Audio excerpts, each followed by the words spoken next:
the History of the World podcast, written and presented by Chris Hasler. Volume 3, The Classical World.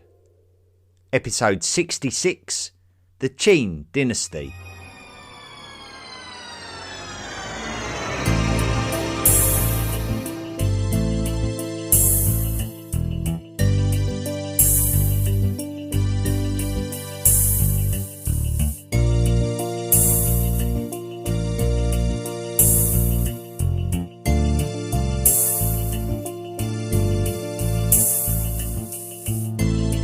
During the later years of the Western Zhou during the 9th century BCE, a man called Fei Zi was asked to take charge of preparing horses for the Zhou army's cavalry under King Xiao.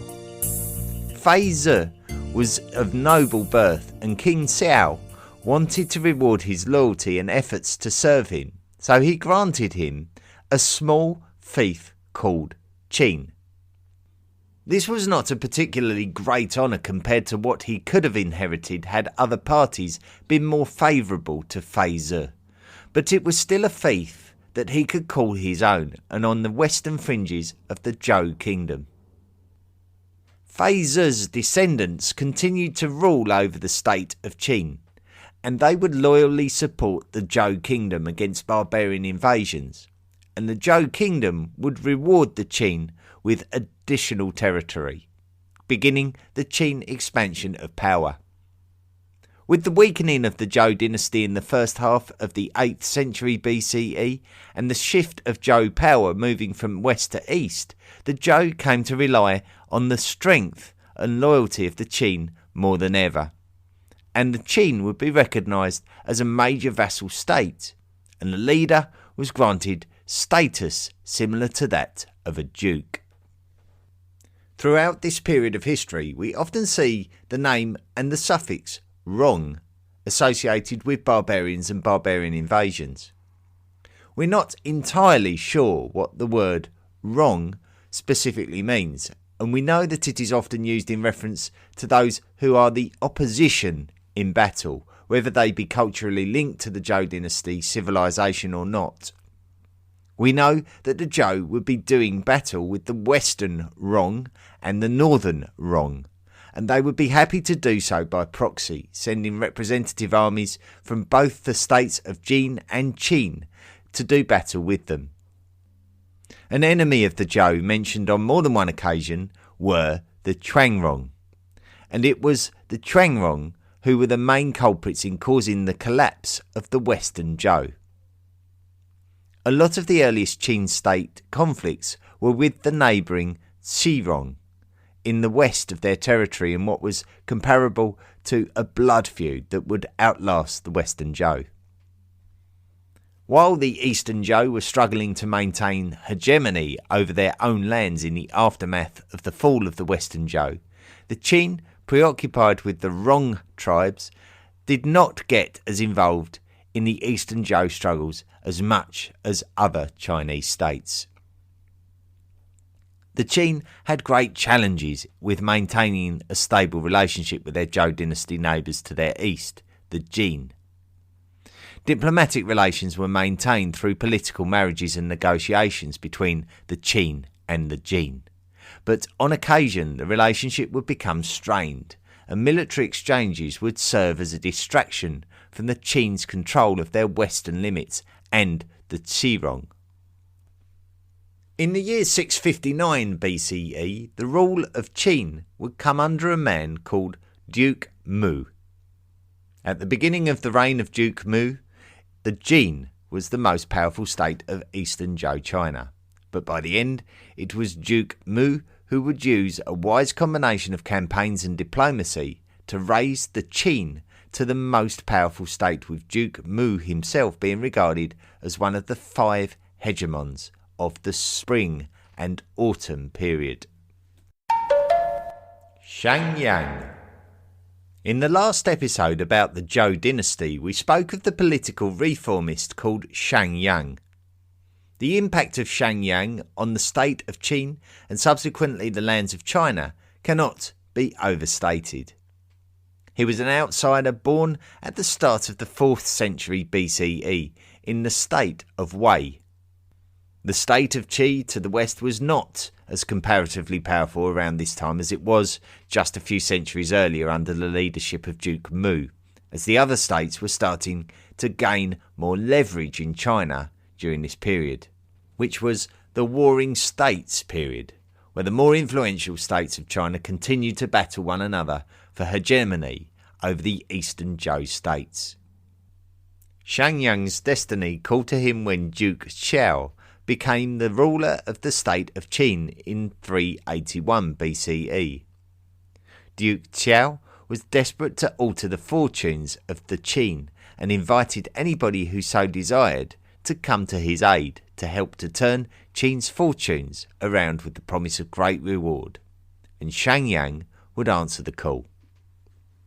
Shangyang had extremely radical ideas about restructuring Qin society, and they would affect each and every family and each and every person in a very fundamental and profound way. Life as the people of the state of Qin would know it would change almost unrecognisably, and Duke Xiao would approve. Last week we spoke of 3 major philosophical schools of thinking that emerged during the years of the Zhou dynasty. They were Confucianism, Taoism and legalism. It is suggested that Shangyang originally suggested reforms based on Confucianist and Taoist philosophies, before the legalist reforms that Shangyang is most famed for. So it doesn't seem like Shangyang was necessarily a legalist at heart, or at least certainly not initially. But he was more of an ambitious statesman looking to better his own status as a great man of China. If the state of Qin had been highly mercantile in its nature before the time of Duke Xiao and Shangyang, then it wouldn't be long before the sweeping reforms would discourage trade, commerce and artisanry in favour of agriculture and military service. Those landlords who allowed families to live on and cultivate his land would now find their independence compromised by the employment of local governors. Farmers were turned into soldiers, and successful soldiers were rewarded with land. Nobles who once lived off the fat of the land were now stripped of their wealth and forced to obey the new system, where their hereditary entitlements were no longer recognised. It had the feeling of the military farming of Sparta, alongside the reformist attitudes against the self-serving and greedy nobility, sapping the wealth of the state that occurred during the French Revolution. The nobles of the state of Qin would detest Shangyang, but the reality was that the other Chinese states had already started their own reforms, and the Qin were being left in the past with their antiquated culture. If reforms hadn't been made, it would have only been a matter of time before a neighbouring state would have conquered Qin lands anyway. Everything was standardised in Qin, with uniform measurements employed to maintain strict control of produce, taxation based on the size of your family to control birth rates, enslavement for farmers not being able to utilise the land to its maximum potential and therefore costing the state, and an open encouragement of spying on and shopping your local neighbours if they were rebelling against the system in any way. If the other states were becoming more powerful through reforms, then the state of Qin was showing a willingness to reform at an alarming and overwhelming rate. Life for the citizens of the Qin became unrecognisable. It was as if they had been conquered by foreigners, but the conquest had come from within. Upon the death of Duke Xiao, the rule of the state of the Qin passed to his son, who is known to history as Hui Wen. Despite his high standing as a crown prince, Hui Wen had been humiliated by being punished like a regular citizen for crimes committed, and had never forgiven Shangyang for this experience. Hui Wen would have Shangyang executed to the joy of the Qin nobles who had lost so much thanks to Shangyang's reforms. Shangyang was subject to the harshest possible punishment, being torn apart by chariots and having his entire family executed as well. Shangyang's actions had been deemed to be treasonous, but Hui Wen would be happy to exploit the state of Qin's new established stature based on the essential reforms of Shangyang, when he declared himself the king of Qin and established its independence from the centralised Eastern Zhou dynasty. Despite Shangyang's grisly demise, the groundwork had already been put in for a major turn of events in Chinese history. What was a struggling state just a couple of generations previous was now in the perfect position to grow more powerful than anything China had ever seen before.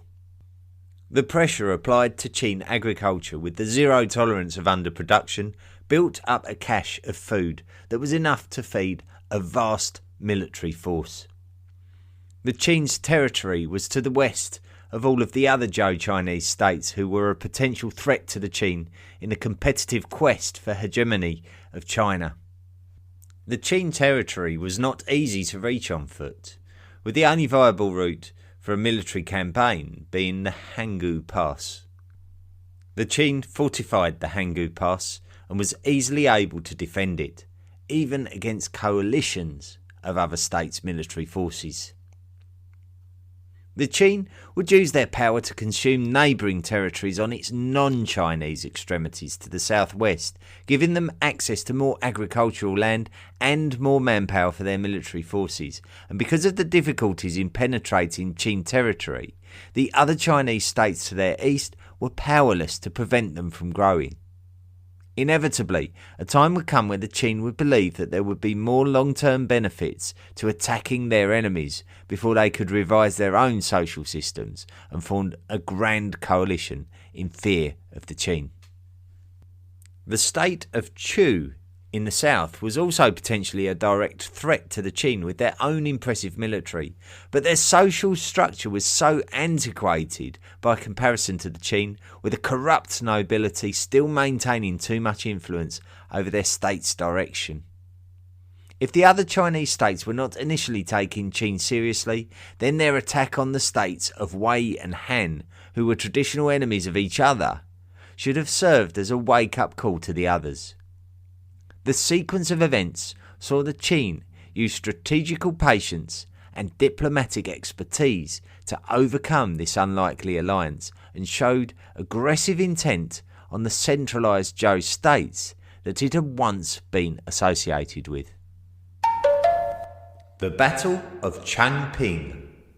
If we go back to our Zhou Dynasty episode, we will be aware that both the Wei and Han states were originally two of the three states that were part of the state of Jin before the partition of the Jin state. We must also be careful to mention that the state of Wei was not the same state of Wei that Shangyang came from. That state of Wei was a different state of Wei that was not a part of the state of Jin. The third of the three states that was originally part of the Jin was the state of Zhao.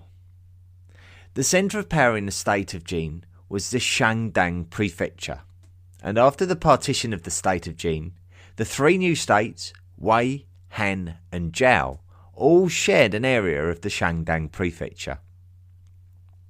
The Qin now had its eye on taking control of Shandong for itself. This was an ambition like no other before it. To take Shandong by force would take the greatest of military efforts, so the state of Qin would prepare for total war.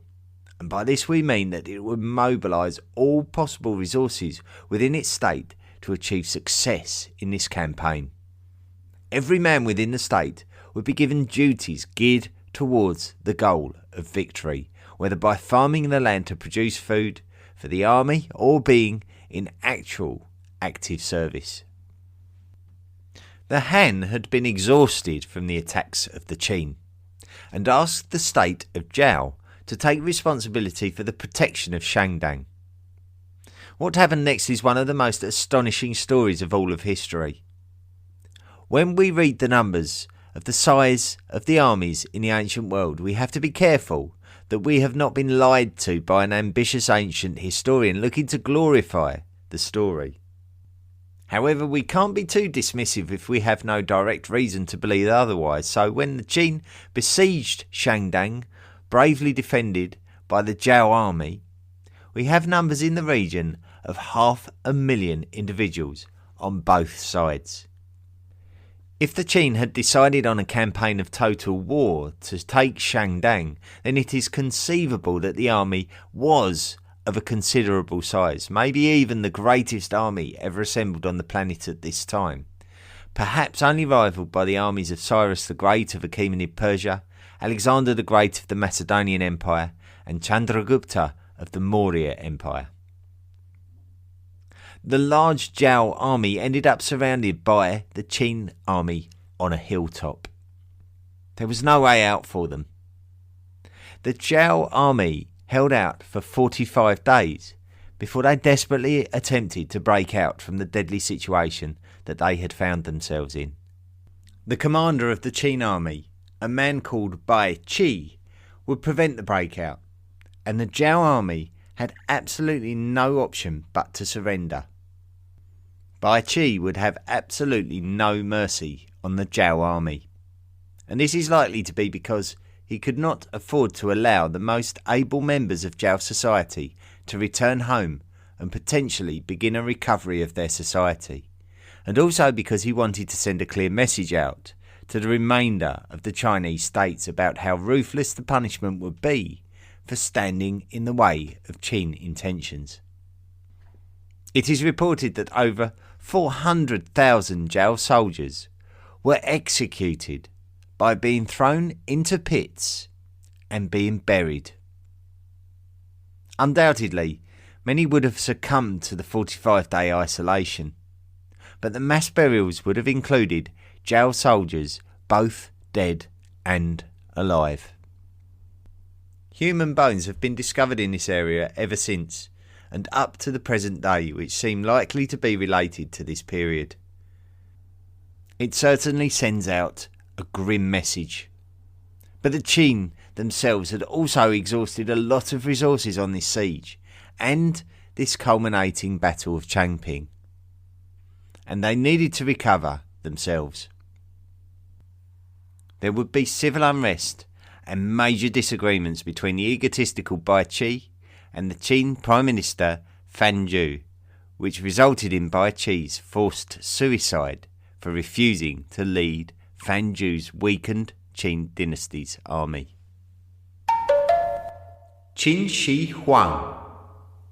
The Qin's actions spelled the beginning of the end for the Zhou dynasty as a recognisable thing. The last official king of the Zhou dynasty was King Nan, and he had tried to befriend the Qin in a bid to preserve the longevity of the Zhou dynasty, even supplying information to aid the Qin in their conquests against the former Jin states. King Nan eventually submitted to the irresistible power of the Qin, and despite an attempt to revive the throne of Zhou, the royal families were driven from Zhou territory by the Qin. If we go right back to the origins of ancient Chinese culture, you will remember that the Zhou rulers were blessed by the mandate of heaven, and so there was a religious consideration to the appointment. Without a king of Zhou, there was no Tianzi, or son of heaven. In the year 247 BCE, a 13-year-old boy would ascend to the throne of the Qin, and his name was Zhao Zheng, and his impact on history would be very significant indeed. Zhao Zheng was apparently born in the state of Zhao, but he was the son of a Qin prince, although it is suggested that the identity of his father can be questioned.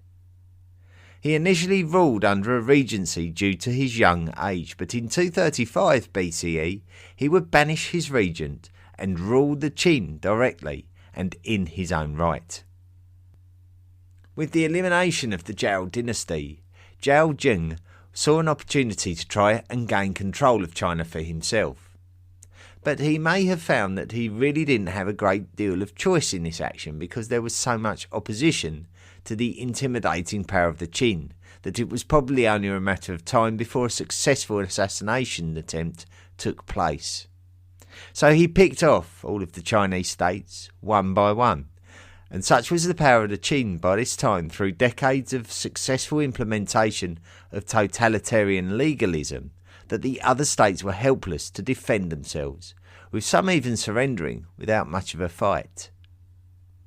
The three former Jin states, Han, Zhao and Wei, were conquered before the Chu state to the south and the Yan state in the northeast suffered the same fate. The Qi were the last Chinese state left in 221 BCE over on the east coast.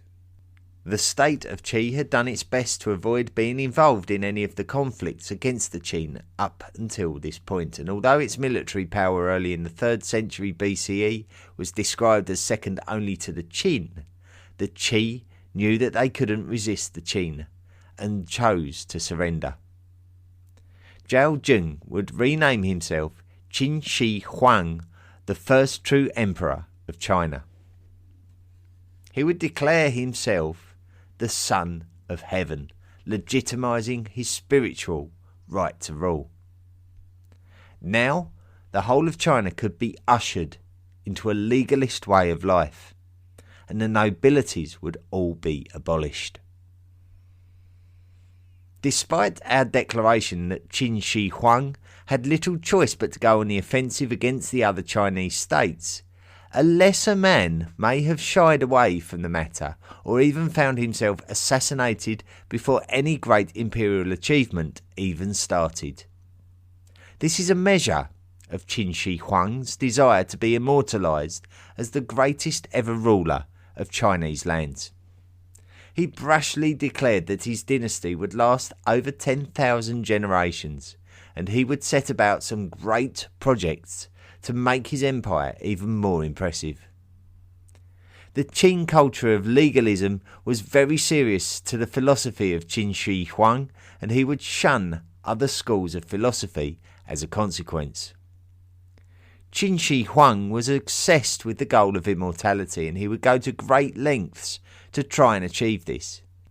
He would search far and wide, both within his empire and beyond, searching for an elixir that would magically give him immortality. Those who claimed to be able to provide the emperor with such an elixir were condemned as charlatans by the Confucianist scholars, and Qin Shi Huang did not appreciate this to the point where he had 460 such scholars burned alive and several hundred more stoned to death. The state philosophy was legalism, and opposition to this was not tolerated. Any scriptures written which went against the legalist philosophies were burned in an attempt to purge non-legalist philosophies and nip any potential rebellions in the bud.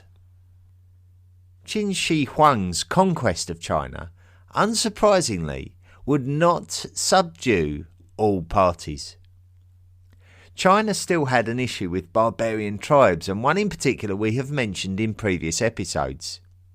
They are the Xiongnu, and this is a period of time when they came to significance.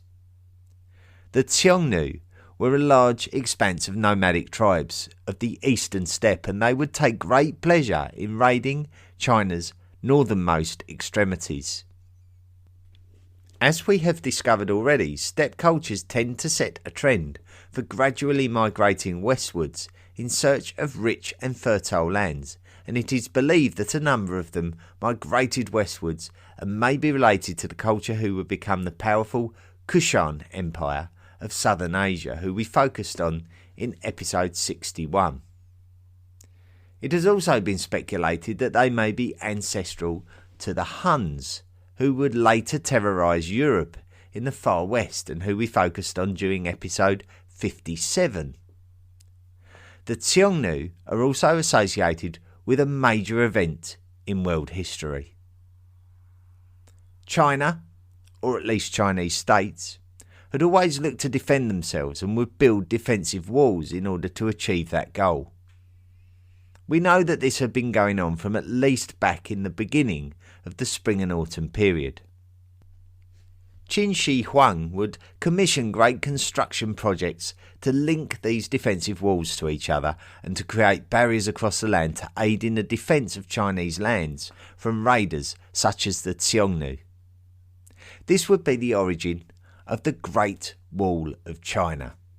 And although modern constructions that we see today are not those of Qin Shi Huang, but in the most part of the more modern Ming Dynasty of China, we still see the foundation of a constructed national border along the Qin Empire's northern frontier. This was made possible thanks to the ability of the military leader, General Meng Tian, who had successfully campaigned against and pushed back the Xiongnu in 215 BCE, causing a very definite cultural discord between China and the Xiongnu, uniting each culture against each other.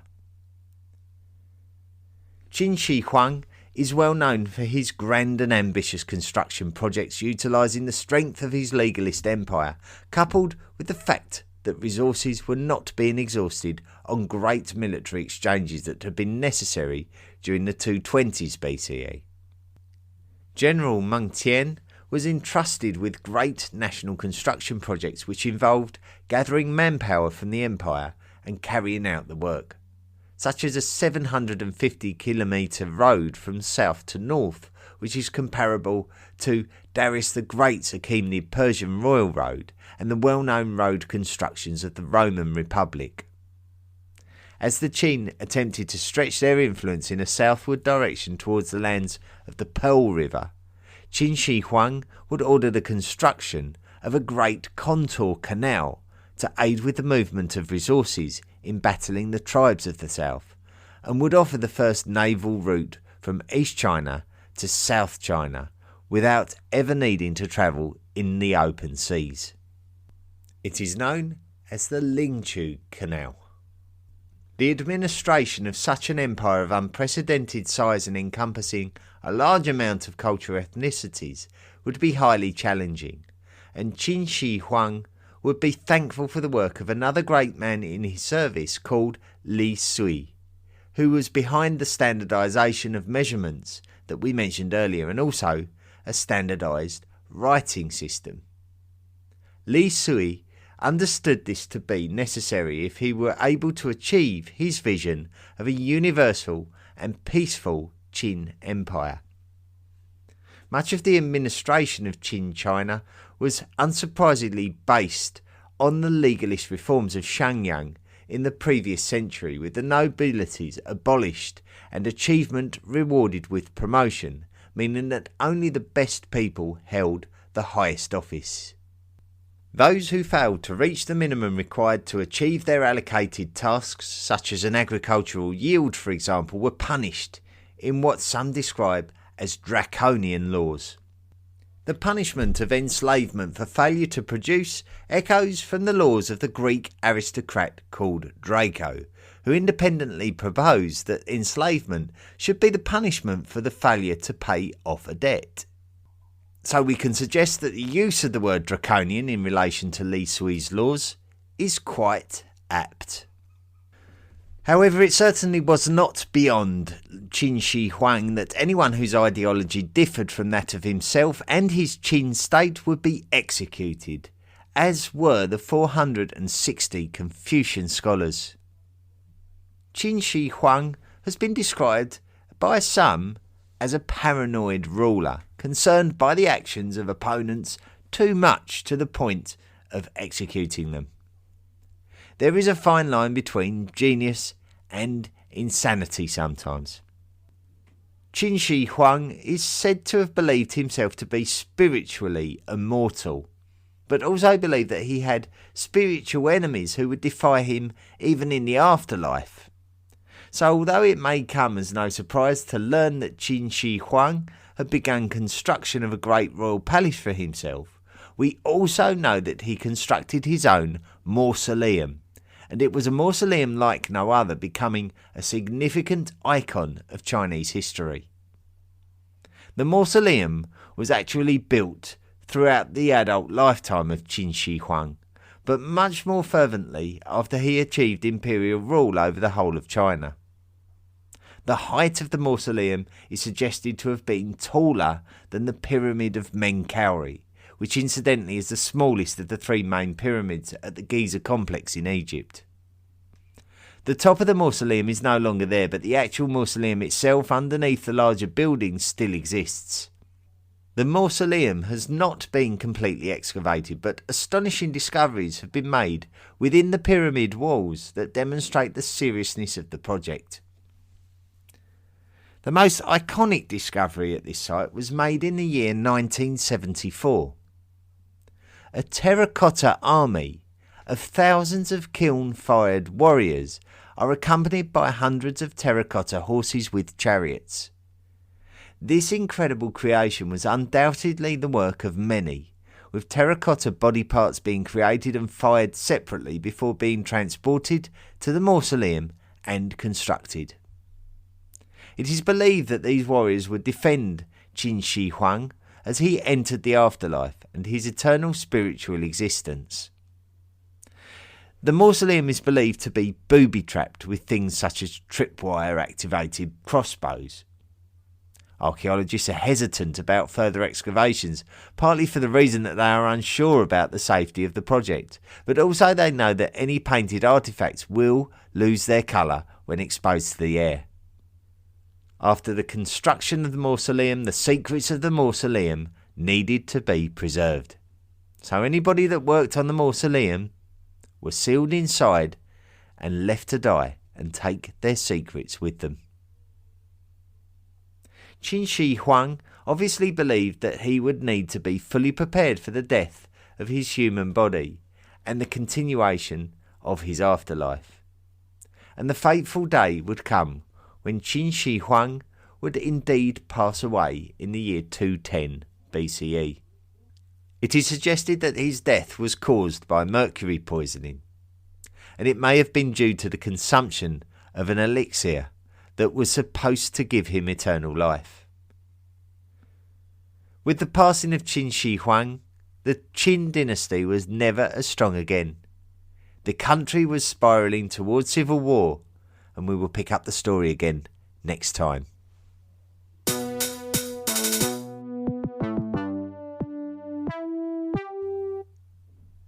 Thank you so much for listening to this week's podcast, and also thank you for being very patient with me while I published this one a little bit later than scheduled. But rest assured, there was always going to be an episode this week, but unfortunately, I'm doing this podcast alongside all of my other responsibilities, and they just got in the way a little bit this weekend. And I know it's frustrating. I know a lot of you will know exactly when the podcast is published each week. I always schedule it to go out there at a certain time, and when it didn't arrive, I'm sure many of you were a little bit frustrated and probably, it was a bit annoying that it wasn't there when you're used to making time to listen to it. So I hope I haven't upset too many of you, and I hope it was worth waiting for. I think it's a wonderful story, the story of the first emperor of China, and it's definitely it's definitely one of the more important episodes, I think, of the History of the World podcast. So definitely worth waiting for. Now, as ever, if you enjoy the podcast, this might be the first time you've ever listened to the History of the World podcast and discovered that we've got all these wonderful episodes about incredible eras of world history, going way back to the Paleolithic and prehistory. The podcast itself is a project which is going to span the entire course of the human history of the world, and right up to the present day. And if you are enjoying the project and you wish to support it and help me in my endeavours to reach the end of the journey, then do feel free to support the podcast And you can do that by making a monthly donation. Just go to the historyoftheworldpodcast.com website, click on the Patreon link and sign up to make a monthly donation for as little as $1 a month. There are rewards for cumulative contributions over any length of time.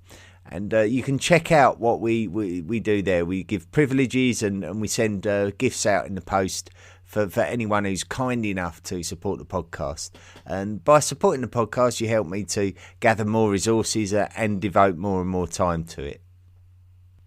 Now, anyone that makes a contribution to the History of the World podcast are instantly recognised as members of the History of the World podcast Illuminati. And we'd like to welcome in this week, we've got Peter Melling, we've got Bobby, we've got Jeff, we've got Cain Duran Ariola, we've got Declan Maloney, and we've got Kevin Hansen. All of you are more than welcome to the History of the World podcast Illuminati. You can put a sign above your front door to say that you've become a member of the History of the World podcast. I'm afraid I haven't got signs to send you. You just have to make your own, I'm afraid. But welcome one and all, and thank you so much for supporting the project. It really does mean a great deal, and it really does help. So thank you. Messages this week. Let's see who's written in to the podcast, if I can bring it up there. Yes, we've got Jeff who's written in, who's now a member of the Illuminati. He's put, I recently got into podcasts in general, and this one is the first I discovered. I just wanted to thank you for all the hard work you're putting into the weekly production. I've been binging it every chance I get. Your presentation style is excellent. Keep up the great work, my friend. Thank you so much, Jeff. Very kind of you. We've also got a message from John, and this relates to something I think I said in last week's podcast. But hi, Chris. I'm a long-time listener and just finished your most recent episode on the Zhou Dynasty. I'm a Chinese speaker and have a roughly average knowledge of Chinese history, so I thought I would answer your call for feedback. Firstly, overall, I thought you did a good job. Your pronunciation is fine for somebody who doesn't speak Chinese. And I thought you could have explained the last king of Shang being named Zhou, just like the next dynasty, Zhou, a bit better, emphasising that these are two different characters. Chinese is full of homophones, which leads to confusing situations like the two Zhous. In this case, these are not pronounced exactly the same. You can hear the subtle difference if you put them into Google Translate. In other cases, two versions of Zhou are pronounced exactly the same. I don't think it's worth mentioning the slight pronunciation differences on your podcast, but it might help your listeners avoid some confusion if you pause when this happens and stress that these are two completely different entities that just sound alike. Thank you for your great work that you do on the podcast. Best, John. Thank you, John. Really valuable feedback. That it's near enough impossible for me to be able to telegraph whether I'm doing things correctly or not. I'm really dependent and reliant on feedback. So appreciate that, John. Really, really helpful. Thank you. Sky Moore has written in and put, awesome job. I've listened to thousands of audiobooks and podcasts on history, and yours is the best in terms of range of years, breadth, and the right depth. You inspired me to finally write my first review. Thank you. Thank you very much. And I love your admission of not studying history in school, since neither did I, yet I have studied it intensely for fun. I think I replied to you, Sky, with a wonderful cliche that history is for everyone, and it certainly is. It belongs to us all. Let's go and have a look at some of the reviews this week. So let's see who's been reviewing the podcast, which nutcases have been writing silly things about the podcast online. Let's have a look. Fan of history from the United States of America has put, great podcast, wonderful history of all things human. It is great that a self-educated person can put together such a great quality production. It is. Do you know what it is? And like, I'm not blowing my own trumpet here. It really is wonderful that any of us can actually do something like this. I think it's wonderful, and it's something certainly that myself and Nick Barksdale of the study of antiquity in the Middle Ages sort of really truly believe in, and we spoke of that in our interview episode. So if you haven't listened to that yet, you can, by all means, go back and listen. KXDR1 from the United States of America is a great podcast. My favourite parts is that Chris frequently admits that he has no formal education at all. His podcasts demonstrate what can be accomplished with interest and determination. I hope so. Thank you for the review. AEM Martel has put History of the World pod rocks. Love this podcast, great info, so interesting and in-depth. Also love the community chat at the end. Keeps us history geeks feeling connected, love it. I think that's what I like to encourage in terms of the podcast, is that we are discussing history together. So, don't be scared to come and join into the discussion forum at the historyoftheworldpodcast.com website. Go to the interact page, click on the discussion forum, start a discussion or join in one that's already existing. We'd really love to get things going. That review has come from Singapore, and that's the first time I've seen a Singapore review, so thank you. I really do appreciate that.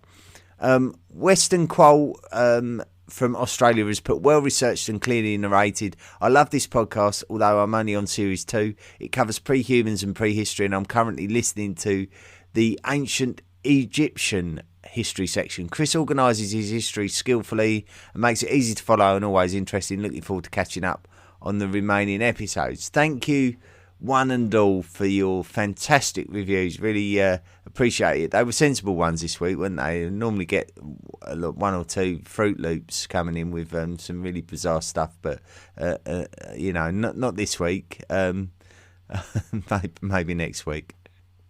Well, that's it for another week. Thank you very much, and thank you for your patience once again. And next week we'll be back again with what happened to the Qin dynasty, what eventually became of them, and what the next dynasty was. So we've got 2 or 3 more episodes to cover about the chronology of Chinese history, and then we're going to have a look at the Silk Roads before we move on to the Americas, and the final section of Volume 3. I can't believe we're coming to the end of Volume 3. It's not far away then, and anyone that's qualified also for special episodes, we can start focusing on them. So I know that Shane Smith has requested a special episode that will be coming in just a couple of 3 months, once I've got the time to devote to the study and formulating the information. I can then concentrate on doing that. So I haven't forgot you. Anyone that's requested special episodes, you've not been forgotten. But we're gonna concentrate on getting to the end of Volume 3 first. So next week it will be a bit of Han Dynasty China. So we'll be entering into that period. But until next week, thank you so much for listening. Thanks for your patience, and as always, don't forget to be good.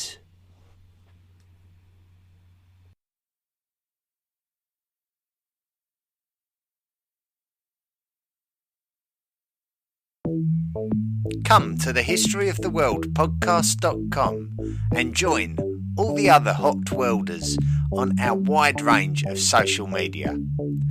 Why not support the podcast by clicking the Patreon link or buying me a book and becoming a lifelong member of the History of the World podcast Illuminati? Drop me a line at historyoftheworldpodcast@mail.com and let me know what you thought of this week's episode. See you next time.